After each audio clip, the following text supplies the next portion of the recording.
Davin Sugiman Bieng, your freelance newsreader. Straits Times, News54, 05 May 2025, Sydney, Australia. Top story number 1. Mr. Anthony Albanese's spectacular win in Australia's election on May 3rd has redrawn the nation's electoral map as voters opted for stability in the face of Mr. Donald Trump's disruptive global leadership. The ruling center-left party was on track to lose the election in Australia until the inauguration of Mr. Trump in January.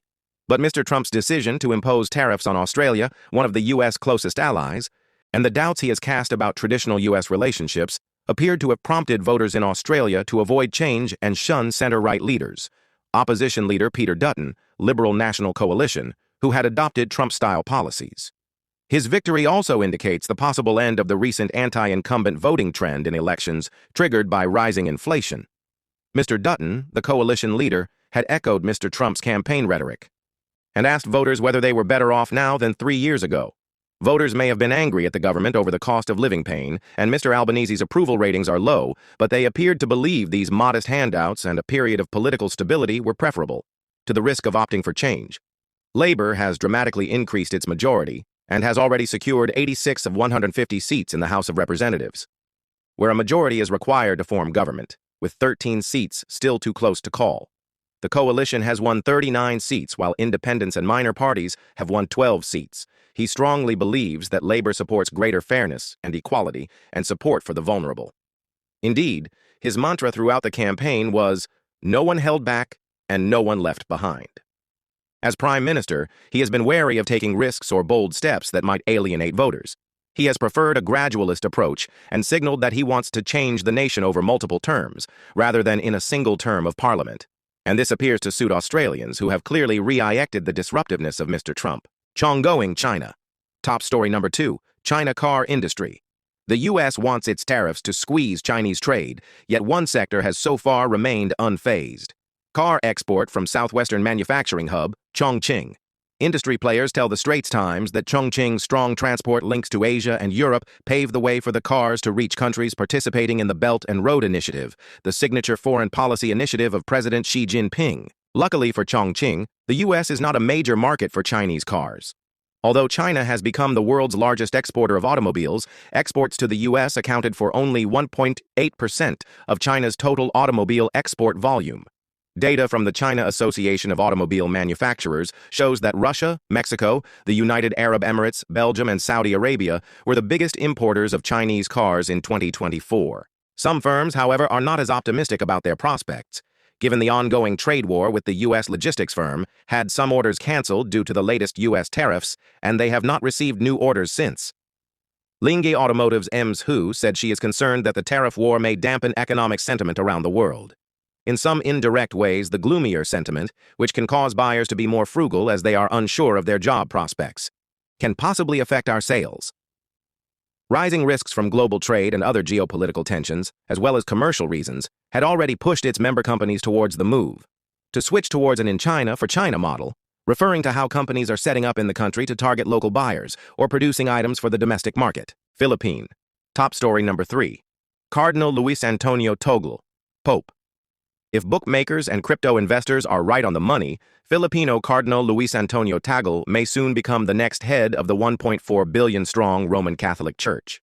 Choosing the next pope, however, is not as simple as running the numbers and balancing the odds. It is an arcane process shrouded in centuries-old traditions and rituals. This process is set to start on May 7th, when 133 cardinals will meet in a conclave sequestered inside the majesty of the Sistine Chapel to cast their votes. Pope Francis's shadow looms large over Cardinal Tagle. He has, after all, been dubbed the Asian Francis. Like the late pontiff, he has the charisma of the affable everyman. Like Pope Francis, he does not aspire to be the center of the Catholic universe and preaches the virtues of simplicity and humility as loudly as he can. That has largely been a product of his upbringing, rooted in the values of frugality and hard work. If we look at diversity as a problem, it will be a problem, he said in 2019. But if we look at diversity as a gift, where we could exchange gifts, where in humility admit what I do not possess and appreciate what others possess, then we will need each other.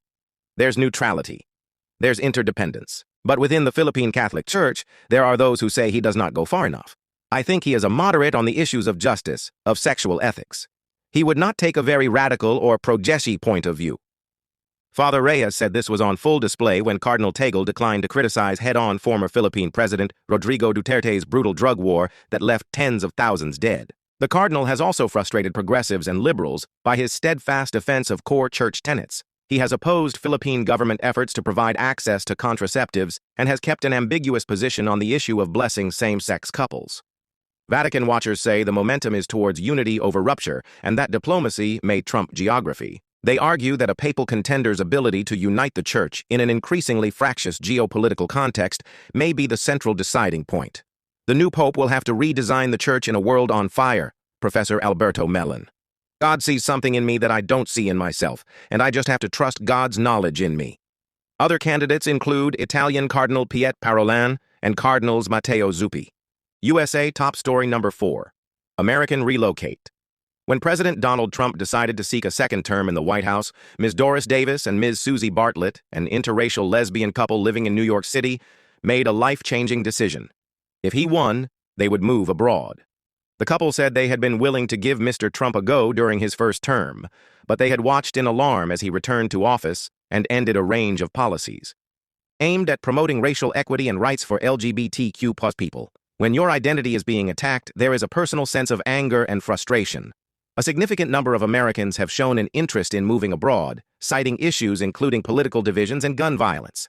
Some Hollywood stars left the U.S. after Mr. Trump's re-election in November, including talk show hosts Ellen DeGeneres and Rosie O'Donnell, sparking media attention.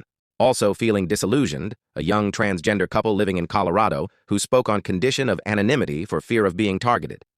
Mr. Trump has said the United States would recognize only two sexes, male and female. Political situation in some European countries was troublesome, but many Americans remained interested in coming to the continent regardless. There are many hurdles for would-be expats. A relocation platform identified some of the disincentive: difficulty in securing job abroad, restriction on remote work, lower salary in Europe, and U.S. tax system, which tax its citizen on worldwide income. USA. Top story number 5.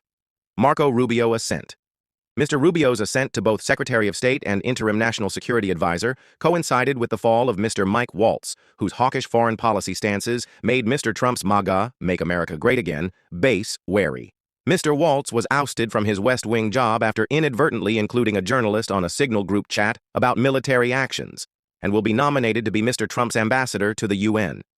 The National Security Advisor always is important because of its proximity to the president, but maybe less so in this White House because power in this administration is highly centralized under one person.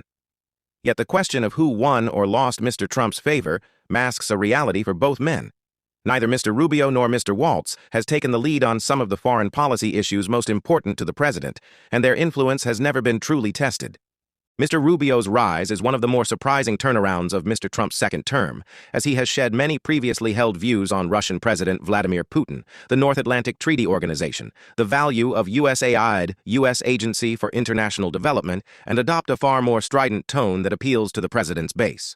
In 2016, Mr. Rubio hammered former ExxonMobil chief executive Rex Tillerson, Mr. Trump's first nominee to be Secretary of State, for refusing to call Mr. Putin a war criminal. He also praised USAID and many programs now being dismantled at the State Department. And none of those seem to be either choices of the administration or attitudes that the Secretary of State continues to hold. South Korea. Top story number 6. Korea shrinking city. But it was not always like this.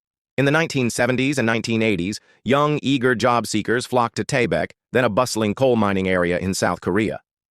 Now the city has lost its life, Mr. Kim said. We used to have 120,000 people back then. Now we probably have fewer than 30,000. In a bold move to counter its population crisis, Taebaek applied in 2019 to host a prison.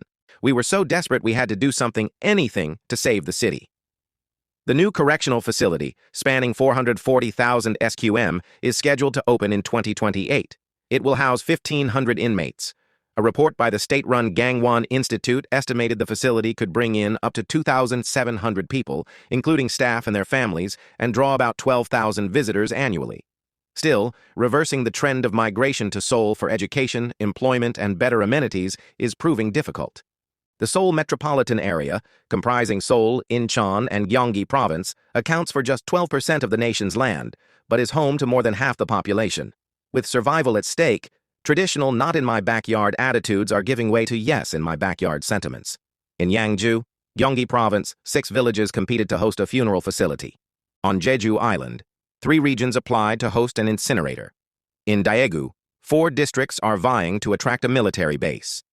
Facilities that were once avoided are now viewed as opportunities to stimulate population growth and attract public investment. Davin Sugiman Biang sign off your freelance newsreader.